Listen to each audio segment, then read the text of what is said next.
안녕하세요. 2월 5일 금요일 한절 한 끼 서정훈 목사입니다. 오늘 본문은 마태복음 10장 16절부터 33절까지의 말씀입니다. 예수님께서는 당신의 12 제자를 부르셔서 그들에게 복음 전도자로서의 사명을 위임하시고 권능을 주시며 세상으로 파송하시는 장면을 우리가 묵상하고 있습니다. 그런데요, 아주 근본적인 문제가 있습니다. 그것은 제자들이 나아가야 할 세상은 결코 그들을 환영해 줄 생각이 없다는 것입니다. 그걸 아시는 주님께서는 보라, 내가 너희를 보냄이 양을 이리 가운데로 보냄 같도다 경고하고 계시죠. 제자들은 복음 사역을 감당하기 위해서 회당에서 채찍질 당하기도 할 것이고 또 총리와 임금들 앞에서 수치를 당하는 일도 겪게 될 것입니다. 이에 주님은 세상으로 파송받을 제자들, 그리고 세상 속의 제자로서 살아가야 할 우리 그리스도인들에게 반드시 갖춰야 할 기본적인 자세에 대해서 말씀해 주시는데, 그것이 바로 그러므로 너희는 뱀같이 지혜롭고 비둘기같이 순결하라는 말씀이죠. 뱀은 지혜의 상징이고 비둘기는 순결의 상징이기 때문인데요.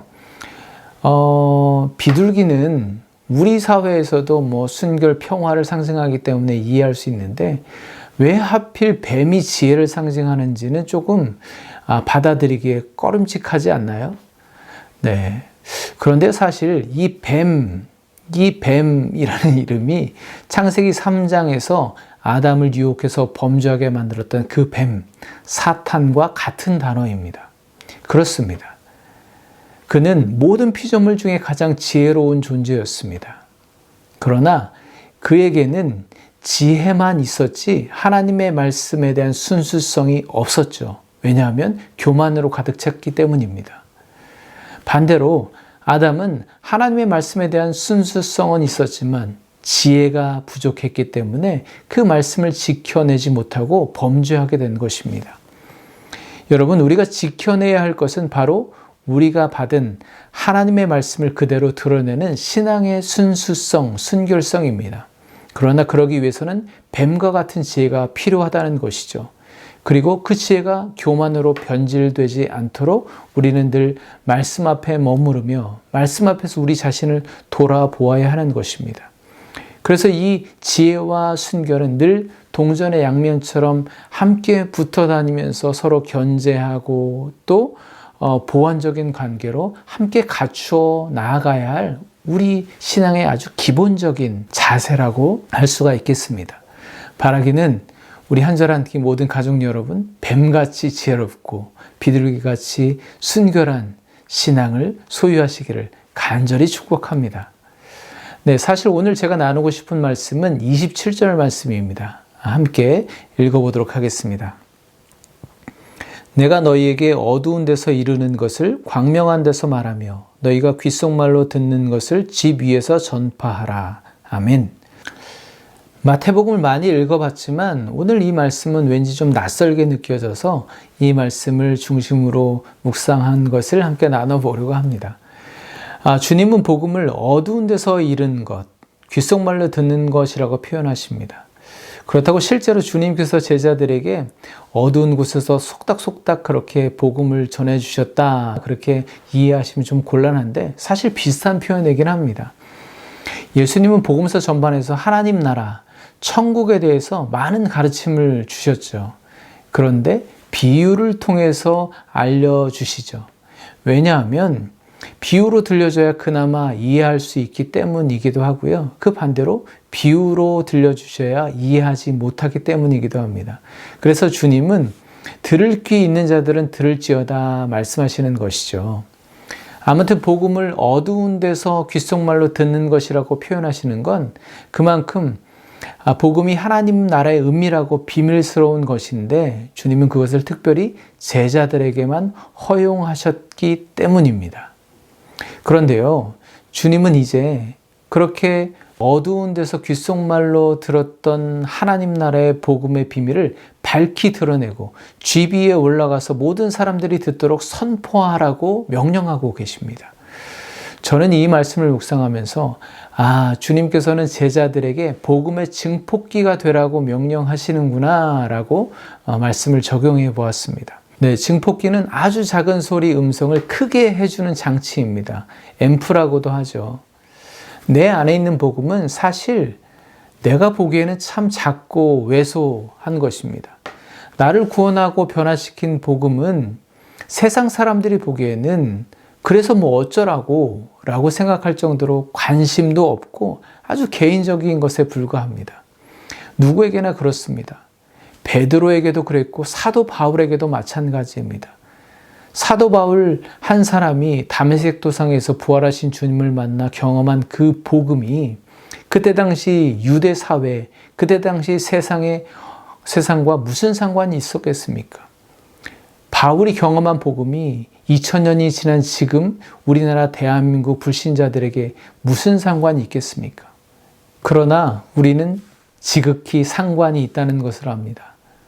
이 제자들과 바울 한 사람이 어두운 데서 은밀하게 귓속말처럼 들은 그 복음이 그저 그들 안에만 머물러 있었다면 말 그대로 소리 없이 사라져 버렸겠지만 그들이 자기네 있는 그 은밀한 복음을 이제는 밝은 대로 가지고 나와 지붕 위에 올라가 세상 가운데 증폭하여 전파했기 때문에 그 복음이, 그들의 복음이 이제 우리의 복음이 되었고 이제는 온 세상 모든 영혼들에게 필요한 복음이 된 것이 아니겠습니까? 저는 저 스스로 질문을 해보았습니다. 나는 복음의 증폭기인가? 복음의 흡음기인가? 그런 질문을 해보았습니다. 오늘 주님은 제자들에게만 아니라 오늘날 우리들에게도 동일한 명령을 하고 계시다고 저는 믿습니다. 주님께서 나에게 은밀하게 주신 복음, 어두운 데서 귓속말로 주셨던 그 복음, 나를 구원하시고 변화시켰던 그 복음을 이제는 밝은 데로 나아가 세상 한가운데로 나아가 많은 사람들에게 들려지게 증폭해야 하는 그런 사명을 우리에게 주셨다고 믿습니다. 그러나 증폭은 고사하고 오히려 그 복음을 더 작고 미세하고 왜소하게 만들고 있지 않은지 저 자신을 돌아보게 되었습니다. 저는 처음 복음을 접한 후로 얼마나 많은 하나님의 은혜를 경험했는지 모릅니다. 이루 헤아릴 수 없을 정도로 많은 은혜를 경험했습니다. 그런데 지금 생각해보면 그 은혜가 다 어디 갔나, 온데간데 없이 다 사라져버린 것처럼 느껴집니다. 그렇게 많은 은혜를 받았을 때 그때 즉시 그 은혜를 내 안에 가둬두지 않고 주변에 있는 누군가에게, 세상 사람들에게 드러내고 증폭해서 그것을 전했다면 이 은혜가 온데간데 소리 없이 사라지지 않고 지금쯤 어딘가에서 또 확장되고 증폭되어져서 그 은혜가 여전히 살아있지 않을까, 그 은혜의 역사가 나타나지 않을까라는 그런 회개하는 마음으로 오늘 말씀을 묵상하게 되었습니다. 여러분, 내 안에 복음을 자꾸만 드러내고 증폭해야 하는 이유는 그렇게 해야 나한테 이롭기 때문이 아닙니다. 오히려 그렇게 하는 것이 우리가 그리스도인으로서의 정체성을 확인하고 또 증명하는 것이고, 또 그러지 못할 때 세상 앞에서뿐만 아니라 하나님 앞에서도 부끄러움을 면치 못할 수도 있기 때문입니다. 오늘 33절에서 이렇게 말씀하시죠. 누구든지 사람 앞에서 나를 부인하면 나도 하늘에 계신 내 아버지 앞에서 그를 부인하리라. 기도하겠습니다. 하나님, 세상 속에서 우리는 뱀같이 지혜롭고 비둘기같이 순결해야 함을 기억하게 하여 주시옵소서. 또한 내 안의 은혜와 복음을 소리 없이 소멸시키는 자가 아니라 세상으로 나아가 증폭하고 확장시키는 자, 그래서 하나님 앞에서도 부끄럽지 않은 자가 되게 하여 주시옵소서. 예수 그리스도의 이름으로 기도합니다. 아멘. 만약에 돌 던질 만큼 거리에서 하나님께서 우리를 지켜보고 계신다면 우리는 어떻게 살아갈까요? 복음의 증폭기일까요? 복음의 흡음기일까요? 평안하시고 내일 다시 찾아뵙겠습니다. 감사합니다.